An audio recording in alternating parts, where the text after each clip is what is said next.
ವೀಕ್ಷಕರೇ, ನಾವು ದಿನನಿತ್ಯ ಸ್ಟ್ರೆಸ್ ತಗೊಳ್ಳೋದ್ರಿಂದ ನಮಗೆ ಯಾವಾಗಲೂ ಸುಸ್ತಾಗ್ತಾ ಇರುತ್ತೆ. ಅದಷ್ಟೇ ಅಲ್ಲದೆ ಆ ಸ್ಟ್ರೆಸ್ ಎಲ್ಲ ಮುಖದಲ್ಲೇ ಕಾಣಿಸ್ತಾ ಇರುತ್ತೆ. ಸೊ ಇವತ್ತು ನಾನು ನಿಮಗೆ ಸಿಂಪಲ್ ಆಗಿ ಯೋಗ ಮಾಡೋದು ಹೇಗೆ ಅನ್ನೋದನ್ನ ತೋರಿಸ್ಕೊಡ್ತೀನಿ. ಈ ಯೋಗ ನಮ್ಮ ಮುಖದ ಮೇಲಿರೋ ಸ್ಟ್ರೆಸ್ಸನ್ನು ಕಮ್ಮಿ ಮಾಡುತ್ತೆ. ಅದಷ್ಟೇ ಅಲ್ಲದೆ ಸುಸ್ತನ್ನು ಕೂಡ ಕಮ್ಮಿ ಮಾಡುತ್ತೆ. ಸೊ ಬನ್ನಿ ಇದನ್ನ ಹೇಗೆ ಮಾಡೋದು ಅಂತ ನೋಡೋಣ. ನೀವು ನೋಡ್ತಾ ಇದ್ದೀರಾ ವಿಜಯ ಕರ್ನಾಟಕ. ಇವಾಗ ಮೊದಲನೇ ಎಕ್ಸಸೈಸ್ ನೋಡೋಣ. ನಮಗೆ ಅದು ಇದು ಕೆಲಸ ಮಾಡ್ತಾ ತುಂಬಾನೇ ತಲೆನೋವು ಬರುತ್ತೆ. ಸೊ ಈ ತಲೆನೋವು ಹೋಗ್ಸೋದಕ್ಕೆ ನಮ್ಮ ಕೈಗಳೇ ಸಾಕು.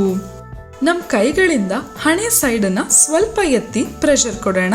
ಇದನ್ನ 2-3 ನಿಮಿಷ ಹಾಗೆ ಇಟ್ಕೊಬೇಕು. ಈ ರೀತಿ ಮಾಡ್ತಾನೆ ಉಸಿರಾಟ ಆಡ್ಬೇಕು. ಅಂದ್ರೆ ಮೆತ್ತಿಗೆ ಉಸಿರು ಒಳಗೆ ತಗೋಬೇಕು, ಮೆತ್ತಿಗೆ ಉಸಿರು ಬಿಡಬೇಕು. ಈ ರೀತಿ ಕಂಟಿನ್ಯೂಸ್ ಆಗಿ 10 ಸತಿ ಮಾಡಿ, ಆವಾಗ ನಿಮಗೆ ರಿಲ್ಯಾಕ್ಸ್ ಆಗತ್ತೆ. ಇವಾಗ ಎರಡನೇ ಎಕ್ಸಸೈಸ್ ನೋಡ್ಕೊಳ್ಳೋಣ. ಈ ಎಕ್ಸಸೈಸ್ಗೆ ನಮ್ಮ ತೋರು ಬೆರಳು ಮತ್ತೆ ಹೆಬ್ಬೆಟ್ಟು ಬೇಕಾಗತ್ತೆ. ಅದನ್ನ ಈ ರೀತಿ ಸಣ್ಣದಾಗಿ ಮಾಡಿಕೊಂಡು ಮೂಗ್ ಮೇಲ್ಗಡೆಯಿಂದ ಹಣೆ ಹತ್ರ ತಗೊಂಡೋಗೋಣ. ಐಬ್ರೋಸ್ ಹತ್ರ ತಗೊಂಡೋದ್ರೆ ಸಾಕು. ಸೊ ಕೆಳಗಡೆ ಮೂಗಿಂದ ಐಬ್ರೋಸ್ವರೆಗೂ ಈ ರೀತಿ ಮಾಡ್ಕೊಬೇಕು. ಇದನ್ನ ಮಾಡ್ತಾನೆ ಉಸಿರಾಟನೂ ಆಡಿ, ಮೆತ್ತಗೆ ಉಸಿರು ತಗೊಳ್ಳಿ ಮತ್ತೆ ಮೆತ್ತಗೆ ಉಸಿರು ಬಿಡಿ.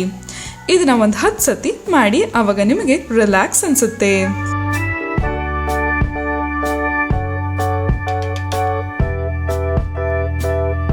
ನೆಕ್ಸ್ಟ್ ಮೂರನೇ ಎಕ್ಸಸೈಸ್ ನೋಡೋಣ.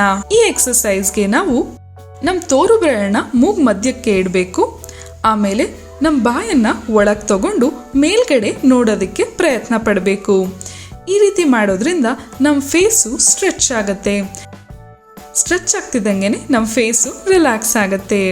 ಇದನ್ನ ವೀಕ್ಷಕರೇ 10 ಸೆಕೆಂಡು 5 ಸತಿ ಮಾಡಿ, ನಿಮಗೆ ಬೆಸ್ಟ್ ರಿಸಲ್ಟ್ ಸಿಗತ್ತೆ.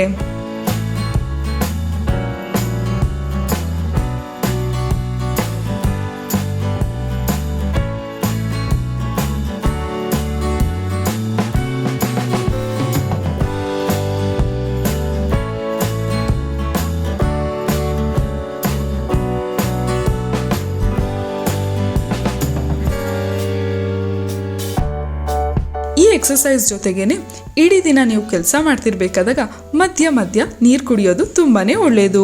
ಅದಷ್ಟೇ ಅಲ್ಲದೆ ತುಂಬಾ ಸ್ಟ್ರೆಸ್ ಆದಾಗ ಮೆತ್ತಗೆ ಉಸಿರು ತಗೊಂಡು ಉಸಿರು ಬಿಟ್ರೆ ಕೂಡ ತುಂಬಾ ರಿಲ್ಯಾಕ್ಸ್ ಆಗತ್ತೆ. ಏನಾದರೂ ತಡ್ಕೊಳಕ್ಕೆ ಆಗ್ತಾ ಇಲ್ಲ ಸ್ಟ್ರೆಸ್ಸು ಅಂತ ಹೇಳಿದ್ರೆ 20 ನಿಮಿಷ ಮಲ್ಕೊಳ್ಳಿ. ಅವಾಗ ನಿಮಗೆ ಆರಾಮ್ ಅನ್ಸುತ್ತೆ ಮತ್ತೆ ಡಿಸಿಷನ್ ಕೂಡ ಸುಲಭವಾಗಿ ಮಾಡ್ಬೋದು. ನೀವು ಕೂಡ ಟ್ರೈ ಮಾಡಿ ನೋಡಿ ವೀಕ್ಷಕರೇ. ಮತ್ತೆ ಈ ವಿಡಿಯೋನ ಎಲ್ಲರಿಗೂ ಶೇರ್ ಮಾಡಿ. ಇನ್ನು ವಿಜಯ ಕರ್ನಾಟಕ ಸಬ್ಸ್ಕ್ರೈಬ್ ಮಾಡಿಲ್ಲ ಅಂದ್ರೆ ಸಬ್ಸ್ಕ್ರೈಬ್ ಮಾಡೋದಕ್ಕೆ ಮರಿಬೇಡಿ. ನೆಕ್ಸ್ಟ್ ಎಪಿಸೋಡಲ್ಲಿ ಇನ್ನೊಂದು ಟಿಪ್ಸ್ ಬಗ್ಗೆ ತಿಳಿಸ್ಕೊಡ್ತೀನಿ.